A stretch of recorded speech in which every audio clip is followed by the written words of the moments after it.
안녕하십니까. 오늘도 바이블 카르도에 오신 것을 환영합니다. 오늘은 율법이라고 하는 주제를 가지고 말씀을 나누고자 합니다. 율법 하면 여러분 누가 떠오르십니까? 예, 맞습니다. 모세를 떠올리실 겁니다.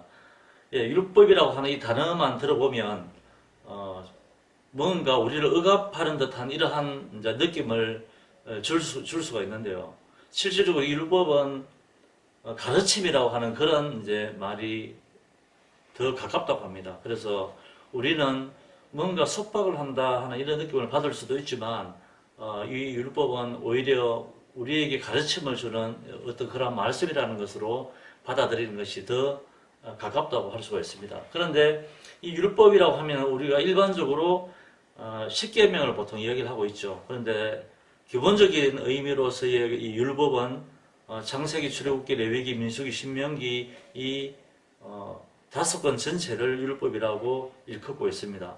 그리고 이 율법이라고 하는 것을 특히 유대인들은 토라라고 하는 말을 사용하고 있습니다. 토라.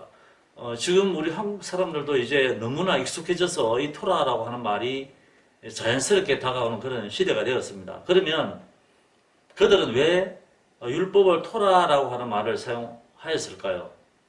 예, 그 어원은 바로 창세기 26장에 나타나고 있습니다.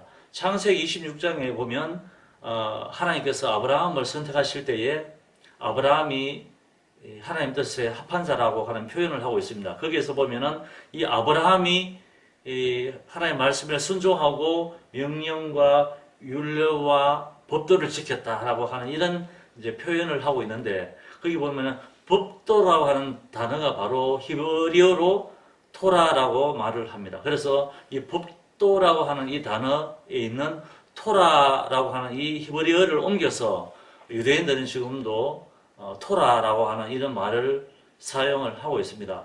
그렇다면 우리가 율법 하면은 다 아시다시피 모세를 떠올리게 됩니다. 그렇다면 모세 이전에는 율법이 없었을까요? 왜 율법은 모세로 말미암아 주신 것이라고 요한복음 1장에서는 말씀하고 있을까요? 그것은 바로 지금까지 알려져 있는 그 성문법, 그러니까 두루마리에 기록되어 있는 토라의 말씀은 모세로 말미암아 주셨기 때문에 요한이 표현할 때에도 율법은 모세로 말미암아 주신 것이요 은혜와 진리는 예수 그리스도로 말미암았다라는 표현을 하고 있습니다. 그래서 모세를 통해서 주신 율법을 히브리어로 세페르 토라라고 합니다. 그러니까 토라 두루마리 성경이라는 그런 의미죠. 그런데 성경을 자세히 읽어보면 이미 율법은 모세 이전에 존재했다는 것을 우리가 알 수 있습니다. 우리가 처음 하나님께서 천지를 창조하시는 그러한 내용이 창세기에 기록되어 있죠. 창세기에서 하나님께서 아담과 하와를 창조하신 후에 하신 명령 기억나십니까? 예. 동산 중앙에 생명나무와 선악을 알게 하는 나무를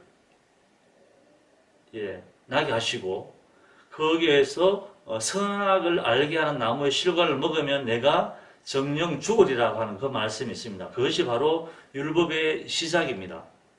그리고 실질적으로 율법의 자세한 내용은 나타나 있지 않지만 그래도 율법이 실천되어지고 있는 내용이 드러나고 있습니다. 왜냐하면 율법이라고 하는 이 기준이 없으면 선과 악을 사실은 구분하기도 힘들다는 것입니다. 그래서 그러한 내용들을 이제 한번 살펴보면서 모세 이전에 이미 율법이 있었구나라고 하는 것을 우리가 생각해 볼 수가 있습니다. 첫 번째 말씀드린 대로 이 아담과 하와에게 하나님이 말씀하시면서 선악과 악의 나무의 실과를 먹으면 정령 죽으리라 하는 그런 내용이 나타나고 있고요. 그 다음에 우리가 잘 알고 있듯이 하나님께서 범죄한 아담과 하와에게 가죽옷을 지어 입히시니라 하는 이런 내용이 나타나고 있습니다.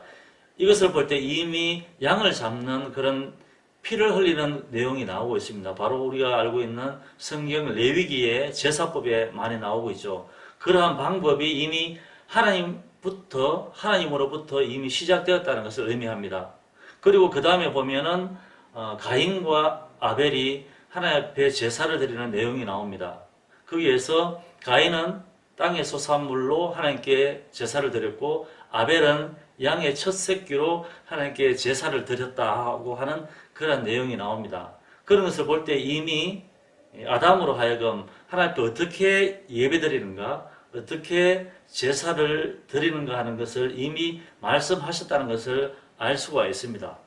그리고 가인이 아벨을 죽이는 사건이 나타납니다. 제사를 통하여서 시기하는 모습을 통하여서 가인이 아벨을 죽이는 사건이 나오는데 그 상황 속에서도 하나님이 징계하시는 내용이 나오죠. 예. 가인에게 징계를 하는 내용이 나옵니다. 벌을 내리는 내용.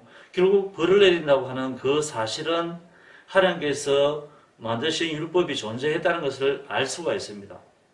그리고 또 하나님이 가인을 책망하시면서 하시는 내용이 보면은 너가 선을 행하지 아니하면 죄가 문 앞에 들이온다 이런 내용을 하고 있습니다. 말씀하고 계십니다. 그러니까 선을 행하지 아니하면 이 선이라고 하는 것은 바로 하나님의 말씀대로 하나님의 율법대로 사는 행위를 말합니다. 그래서 이미 그 내용만 보더라도 율법이 존재했다는 것을 우리가 알 수 있죠. 그 이후에 가인이 아벨을 죽이고 하나님께서는 아벨 대신에 아담에게 셋이라고 하는 아들을 주었습니다. 그러시고 그 셋은 아들 낳아서 그 이름을 에노스라고 이름을 지었는데 성경 말씀에서는 그 에노스 때에 비로소 여호와의 이름을 불렀다라고 하고 이렇게 표현을 하고 있습니다. 그러니까 비로소 여호와의 이름을 불렀다고 하는 것은 그 앞에 세대는 하나님의 이름, 그러니까 하나님의 말씀대로 율법대로 바로 살지 않았지만 그 에노스 때에는 여호와의 이름을 불렀다는 그 내용 자체가 하나님의 율법을 지키기 시작하였다. 바로 지키기 시작하였다고 하는 그런 문맥으로 보아도 된다는 말씀입니다. 그리고 우리가 잘 알고 있듯이 이 에녹이라고 하는 사람 있지 않습니까? 이 에녹은 300년 동안 하나님과 동행하다가 하늘로 올리움을 받았다고 하지 않습니까? 그래서 하나님과 동행한다고 하는 이 내용 말 자체도 바로 하나님의 율례와 법도 있었기 때문에 그 기준에 합당한 삶을 이 에녹이 살았다고 하는 것을 우리가 알 수 있습니다. 그리고 그 이후에 세상이 타락하고 하나님을 두려워하지 않는 그러한 상황이 벌어지게 됩니다. 그래서 시집가고 장가가고 너무나 타락하는 그런 현상이 나타나는데 그 타락한다고 하는 그 표현 자체가 바로 하나님의 법을 어기는 상태라고 하는 것입니다. 그래서 그 타락한 상태에서 그래도 하나님의 뜻대로 하나님의 율례대로 하나님의 법대로 살았던 사람이 바로 노아입니다. 그래서 노아로 하여금 방주를 짓게 만들고 또 그 방주 안에는 노아의 8 식구와 많은 동물들을 싣게 되는데 그 동물들도 구분하고 있죠.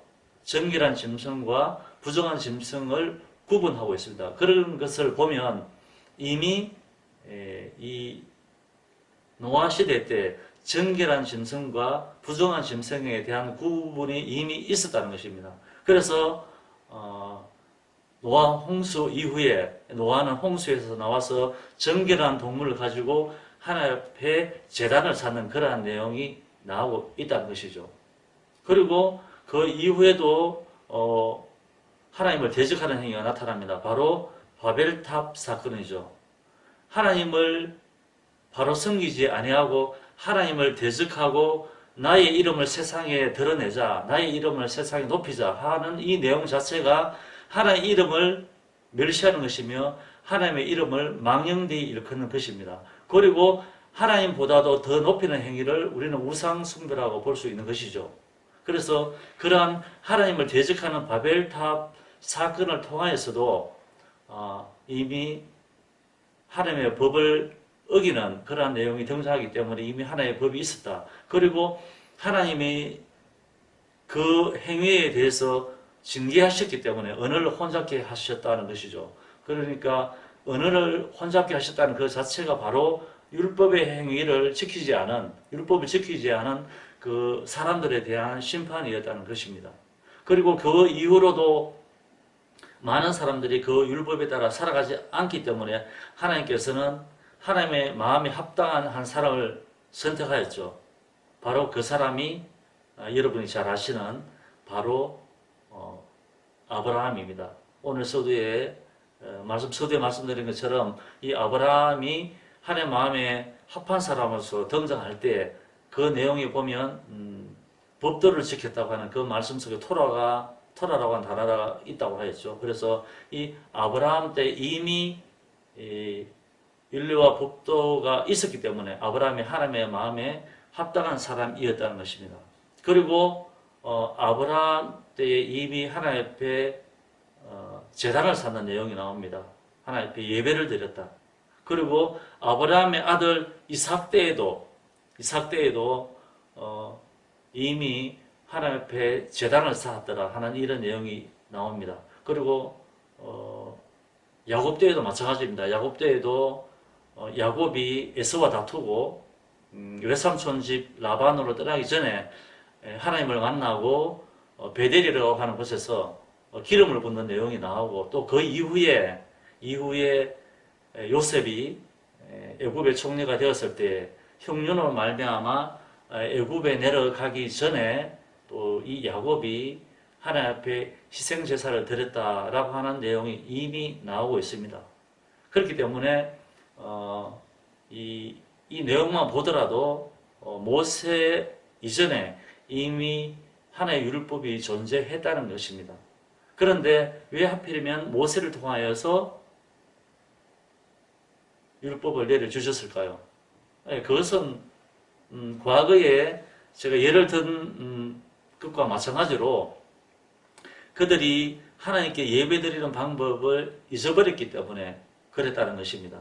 그래서 여러분들이 성경을 자세히 읽어보면 모세가 바로에게 와서 이스라엘 백성을 이끌고 나가기 전에 이 바로에게 제안을 하는 내용이 나옵니다. 그 제안한 내용이 뭡니까? 바로 우리의 백성, 여호와의 백성을 데리고 우리가 광야로 가서 거기서 3일 길을 가서 거기에서 하나님 앞에 제사를 드려야겠다고 모세가 이야기를 합니다. 그러니까 모세도 이미 십계명을 받기 이전에 부모님으로부터 하나님 앞에 예배드리는 방법을 알고 있었다는 것입니다. 그런데 다른 백성들은 하나님께 예배드리는 방법을 잊어버렸기 때문에 모세를 통해서 하나님께서는 율법을 주시고 지킬 수 있도록 하셨다는 것입니다. 그리고 그 이후에 또한 사건 하나가 바로 만나와 메추라기 사건이 나오고 있는데 이 만나 사건을 통해서도 보면 모세가 십계명을 받기 이전에 이미 안식일을 지키지 않아서 하나님께서 징계하시는 그런 내용이 나오고 있습니다. 그것만 보더라도 이미 모세가 시내산에서 십계명을 받기 이전에 그 율법이 존재했다는 것을 우리가 알 수 있습니다.